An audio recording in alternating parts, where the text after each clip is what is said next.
ګران ملګری خوږ ژبه شاعر ښاغلي خالد خان اسرت صاحب له هم د هغه په دې شعرونو باندې مایک ته د راتلو بلنه ورکوم چې ستوري د اسمان ګوته په خوله ورته حیران ټول ستوري د اسمان ګوته په خوله ورته حیران ټول داسې د یادونو پوښتنو را سره وجړل او دا مې بېوسي وه چې یو ته مې په ژړا نه کړې دا مې بېوسي وه چې یو ته مې په ژړا نه کړې نور خو ستا د چم لویو وړو را سره وجړل ښاغلي خالد خان اسرت صاحب له بلنه ورکوم چې راشي او موږ په خپل کلام باندې ونمانځي ښاغلی خالد خان اسرت صاحب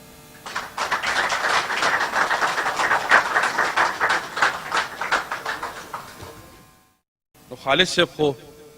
ډېر خوندور ترنم لري نو ترنم پکې پکار دی چې خالد صاحب د بل غزل یو دوه درې شعر ورته وایم ارشاد چې هیڅ غم دې نشته دی د هیچ چا پروادار نه هیڅ غم دې نشته دی د هیچ چا پروادار نه لکه زما غوندې په زړه باندې بیمار نه او د ګلاب ګله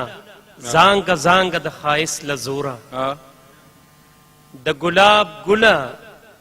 زانګه زانګه د ښایست له زوره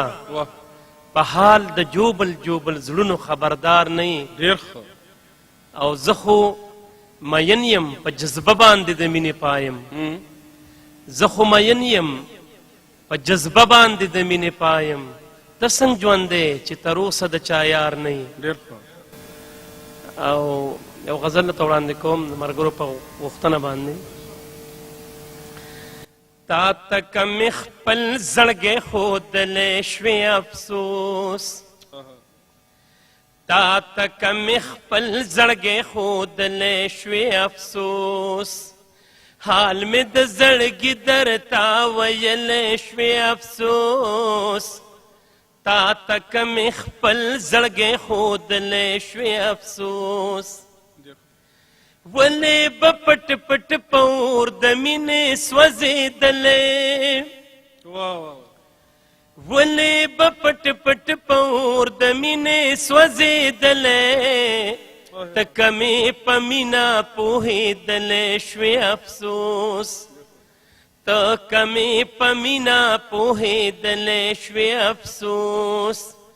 حال مې د زړګي درته ویلی شوې افسوس تا ته که مې خپل زړګی ښودلی شوې افسوس ته چې په محفل کې لکه شمع بلیدلی ته چې په محفل کې لکه شمع بلیدلی زه لکه پتنګ پې سوځېدلی شوې افسوس زه لکه پتنګ پې سوځېدلی شوې افسوس تس نس پښتانه خواره واره لکه ګلونه تس نس پښتانه خواره واره لکه ګلونه ټول چې مې یو مزي کې پیلی شوې افسوس تس نس پښتانه خواره واره لکه ګلونه ټول چې مې یو مزي کې پیلی شوې افسوس حال مې د زړګي درته ویلی شوې افسوس تا ته که مې خپل زړګی ښودلی شوې افسوس ستا په غم خفه ستا خوشحالۍ باندې خوشحاله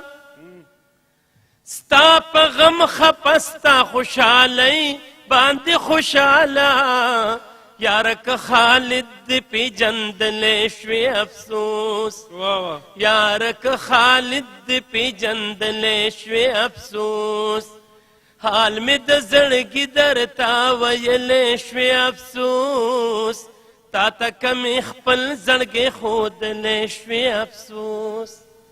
ډېر ښه خالد صاحب ډېر خوندور کلام د ښاغلي خالد خان اسرت صاحب